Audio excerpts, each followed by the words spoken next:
Tenu en échec dans les dernières minutes à Angers, Bordeaux doit s'imposer pour lancer sa saison et tenter d'oublier son élimination face à Vidéoton au tour préliminaire de Ligue Europa. Les Brésiliens Otavio et Cafu sont arrivés en Gironde cette semaine. Ils sont remplaçants ce soir. Gourvenec aligne le même 11 qu'à Angers. Metz, pour sa part, a raté son entame de championnat avec une défaite à domicile contre Guingamp. Philippe Isberger est privé de Baliou et de Fallette. Roux est titularisé une nouvelle fois en pointe de l'attaque messine.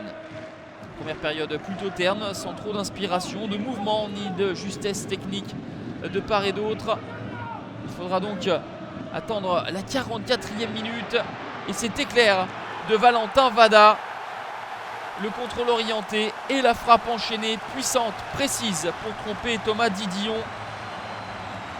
L'accélération de Camano et ensuite Valentin Vada qui débloque la situation. Valentin Vada mis en concurrence avec les Ragères où Otavio montre qu'il est un élément essentiel et précieux pour Jocelyn Gourvenec.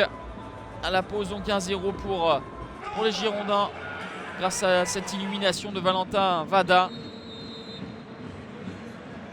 Il aura fallu ce but pour permettre à Bordeaux de réellement rentrer dans sa partie. Metz ne se montre guère dangereux pour autant et c'était surtout contenté de bien résister.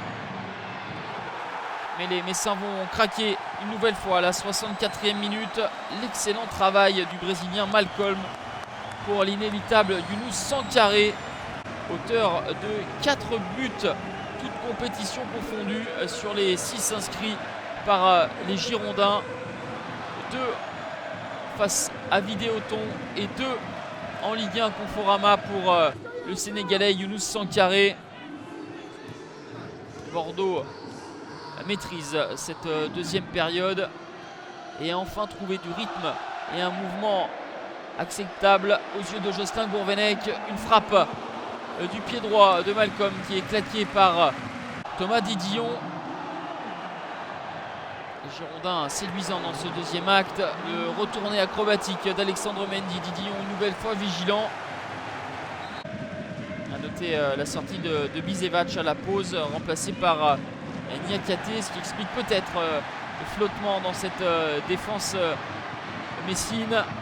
Une nouvelle fois Malcolm dans ses œuvres, le crochet, il tarde et il déclenche sa frappe qui vient mourir à quelques centimètres du poteau du gardien messin.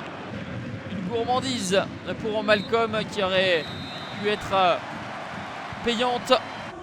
Poussif en première période, les Bordelais ont pris la mesure de leur adversaire en seconde avec Delalan, des occasions de victoire 2-0. La saison des Girondins est enfin lancée.